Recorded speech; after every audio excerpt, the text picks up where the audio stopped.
welcome back everybody to the final episode of the series, at least I hope. As you can see, I have the new graphic up there for my final episode. So hopefully we'll get to see that at the end of this less than 3-hour run and see Samus in her Zero suit. That is the second objective. So we are now in Turian, the new Turian. The older one got destroyed at the beginning, in the original game. And oh my goodness, what is this? These are Metroids. This is the namesake of the entire franchise. So, contrary to popular belief among non-gamers, Metroid is not named after Samus Aran. That is not her name. It's kind of ridiculous to think that her name would be a Metroid. No, these are the things that the franchise is named after. These are the biological weapons, I believe, of the Chozo to eliminate the X-parasites, the one and only predator that could do that. And, of course, the space pirates have found them so useful that they are using them to pretty much become biological weapons, that there's hardly any defense against them, minus, ice beam and missiles. So very few, at least, I guess during the time of this game, very few things could combat this menace. But as you can see in later Prime games and Metroid Other M, yeah, they're trying to downplay the lethality of these Metroids. Because in Prime, you can destroy several variety of Metroids with just Buster alone. You don't have to use the Ice Beam at all. Okay, but these Metroids, every single one must be destroyed. Every single one. Because the door at the end of each room does not unlock until you get all of them dead.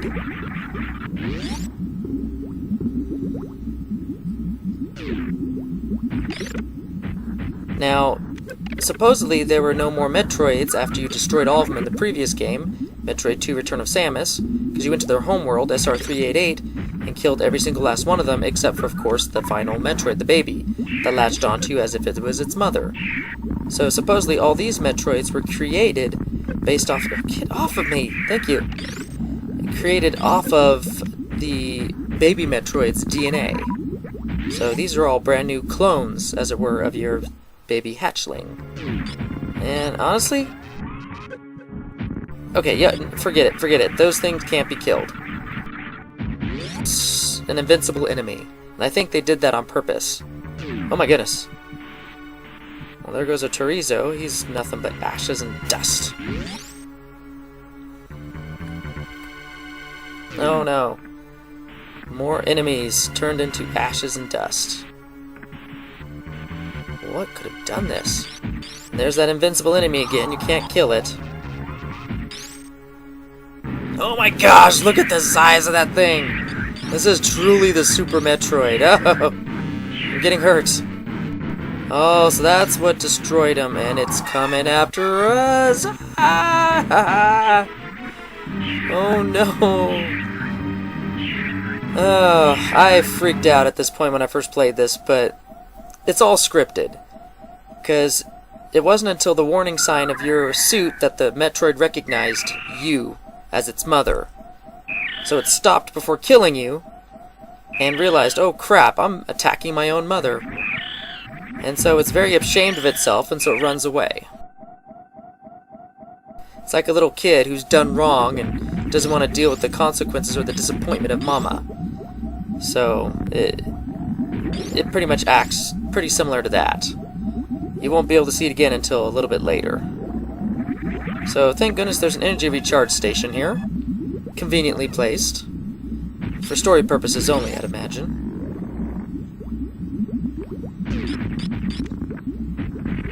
I probably should have refilled my missiles, but I'm not going to take the time to go back. And I think that's pretty much all the enemies from here to Mother Brain. Well, sans this door. I wouldn't even consider it an enemy. It's more like just a dangerous obstacle. Oh, here's the... Okay. You can save here. However, if you reload this game at a later time to go back and explore for more items and more completion percentage, the door just above me where I just went through, it becomes a locked door. And you cannot get back out. So that's the sneaky trick. you can't go back any further, and the game won't allow you to, so you're stuck for the ending of the game from here on out. And pretty much this plays more or less like the original Metroid game, where you have to go through these small platforms over lava, destroying these little barriers, avoiding these rinkas, which are the little circle donuts. And I think these guns are kind of a new addition. But yeah, you're going to need some extra missile ammo, because as you can see, normal shots don't affect those barriers. So if I run out of missiles, I'm kind of SOL unless I use super missiles. I kind of don't want to do that. I want to use up all my normal missiles on these barriers and then save everything else for the boss ahead. I'm just not doing good. Oh my gosh. Hope I don't suck on Mother Brain. Okay, this is it. This plays exactly like the original Metroid game, down to the letter. You have to break open her container case, shoot her up with missiles, and dodging all the shots around her, and that's it. That's pretty much how you beat the original game. It was exactly like this. And this was the final boss. A little anticlimactic in all things considered, but back then that was a pretty epic final boss. It didn't really fight back, and why would you expect a brain to fight back? So, have you won? Is it over? Oh, not by a long shot. This thing gave me nightmares when I was young. I actually remember my mom coming into my room one night, like I think shortly after I beat the game for the first couple times, screaming bloody murder. I was like, it's after me, it's coming after me. And it was this thing that was in my dreams. Mother Brain, the altered, hideous form of her, coming after me in my nightmares. She's repulsive to look at. I mean, seriously. But as a boss, she's really not that hard. I mean, everything is easily telegraphed, and once you get past a certain point, it's all scripted. The rest of the fight becomes scripted, and you can't lose after you do enough damage to her.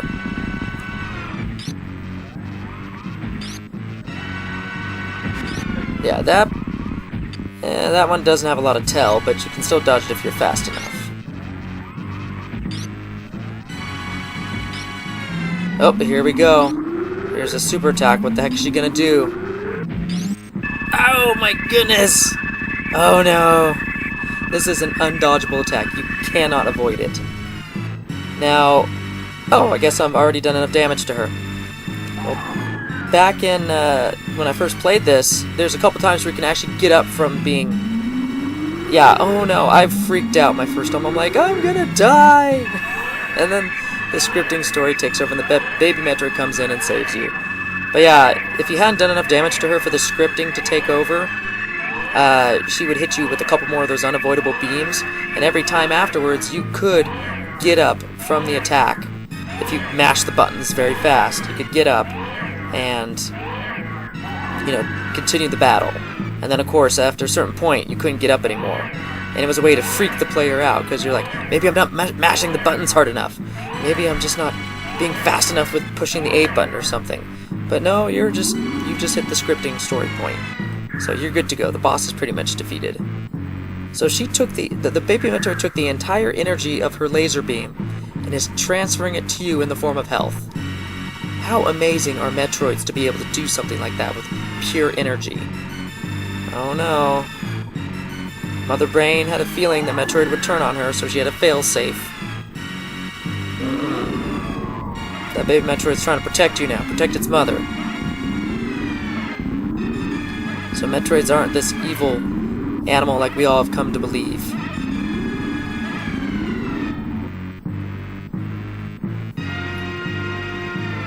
Oh, no. The last Metroid. Your baby Metroid defeated. But it has handed its power over to you, the power of Mother Brain's Hyper Beam. And so now you have the Hyper Beam, and you can totally curb stomp her now. She has no chance. Just sit there and just fire away. She can't retaliate. It's nothing but death for Mother Brain. Kind of comical now. Oh, she managed to get one last bomb off. Then, of course, in classic Legend of Zelda fashion, only the head is left. And it turns into sand, dust, whatever. Just like everything else a Metroid sucks up.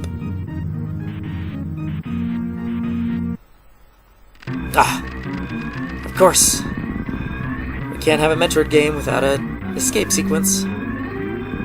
Oh no, okay. Well, the Hyper Beam can destroy metal barriers. Good to know. So they give you 3 minutes to get out of here, but this is more than enough. More than enough to get out of here. I think like an extra minute more.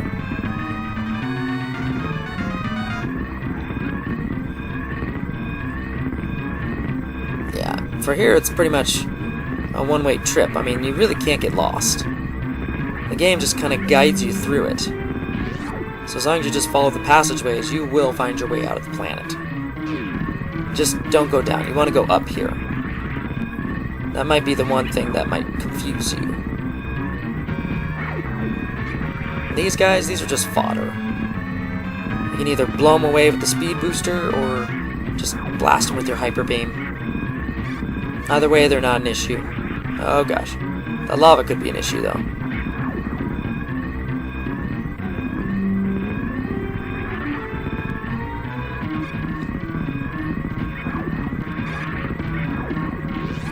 Oh gosh. They don't do a lot of damage. I think those are the most basic. Yep. Oh, and this is something familiar from the original players of the Metroid franchise. You have to go back up. This is inspired design, in my opinion.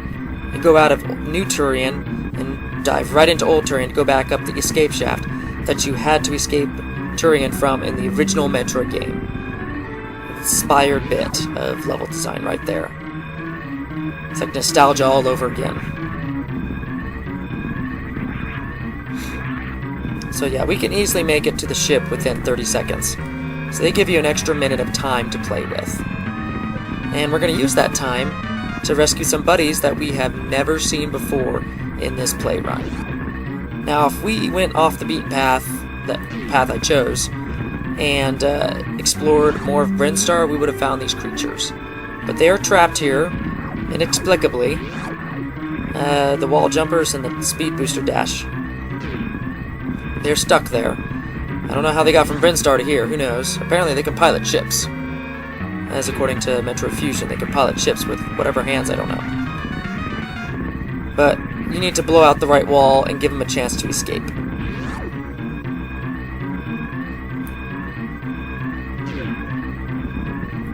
See, even then, I'm still just barely under a minute. So, easy peasy. Now, when I first played this, way back when, my heart was racing. I had never done it before. It was something completely new, and just seeing all the graphics just as you're pulling out from the planet, and the planet slowly collapsing on itself, and then boom, and the huge sound effect it plays. This was just all sorts of epic awesomeness back in the 1990s. This was movie quality stuff. This was action. This was a summer blockbuster of video games. I mean, you can't get much more climactic than that. A planet blows up. A planet blows up. How can you top that? The operation was completed successfully. Clear time, 2 minutes. 2 minutes. 2 hours and 13 minutes. So we're gonna get the best ending. And there's the credits already. The Metroid games up to this point, or most Nintendo and Super Nintendo games up to this point, have not been known for their expansive, endings. So most times it's like, a winner is you, congratulations. And that was the whole ending, The ending was all of like 10 seconds. And the rest of the game took you like hours and hours to beat. But, that's how it was back then. And you know what? We were happy. We were satisfied with that ending. Anyway. I love this game. Sure, it had some crazy platforming segments I didn't altogether enjoy. Like, as I mentioned before, wall jumping and space jumping. But what are you going to do? It's part of the game, and I just found out as over the course of this play series that the spring ball is more likely than not needed. So unless I want to go for 100% completion, I'm not going to go for the spring ball anymore in subsequent playthroughs. So that was a good thing to find out. There were a couple instances where it helped, and it was nice and convenient, but for the most part it wasn't required, which is good. Space jump, on the other hand, is required, and that's nowhere near as annoying as wall jumping to get the spring ball. So, now taking this challenge as a whole, the Nintendo Power Challenge, it really wasn't that bad. I didn't, other than Ridley, where I actually died for the first time, not let alone 7 times, I didn't find any aspect of this challenge all that difficult. I enjoyed myself. It was like the Super Metroid I know and love back when I was a kid, and this challenge didn't really change anything about that. I didn't rage quit. I didn't, although I said I would a couple times, but I didn't find anything overtly hard or difficult. I mean, a couple things got me a little, some sweat drops or something, Fantoon there, the Golden Chorizo down in Lower Norfair, but on the whole, this Nintendo Power Challenge, not really much of one. I don't really have much more to say other than getting into the analysis shortly after this, but let us enjoy our well-deserved less than 3 hour ending. Oh, what's gonna happen? Produced by Deer Force. See, they're teasing you right now. What's underneath the suit? Oh my gosh! That's not the blue suit I remember! But she is blonde, unlike the green-haired version in the... Wow, she changed fast. But unlike the green-haired version in the original Metroid, there's the old classic Samus logo. Your rate for collecting items? 49%. Really? I collected that many? It seemed like less. Okay, so the Nintendo Power Challenge has you collecting less than 50% of the items. Literally. Alright, so we'll see you next mission, which will be Metroid Prime, and the analysis will be coming up shortly. Till the next play series, see you later. Super Metroid was a landmark video game for the Super Nintendo, heralding in the final great releases for the console before the advent of the PlayStation and the future Nintendo 64 console system. This game was, by far, one of the biggest games ever released for the console at that time. As one reviewer put it, even 100 megabits of Metroid wouldn't be enough. But moving beyond that, this game defined a genre of game style that would later be called fondly as Metroidvania, a game type that revolves around a slowly unlockable open world with tons of hidden items and upgrades.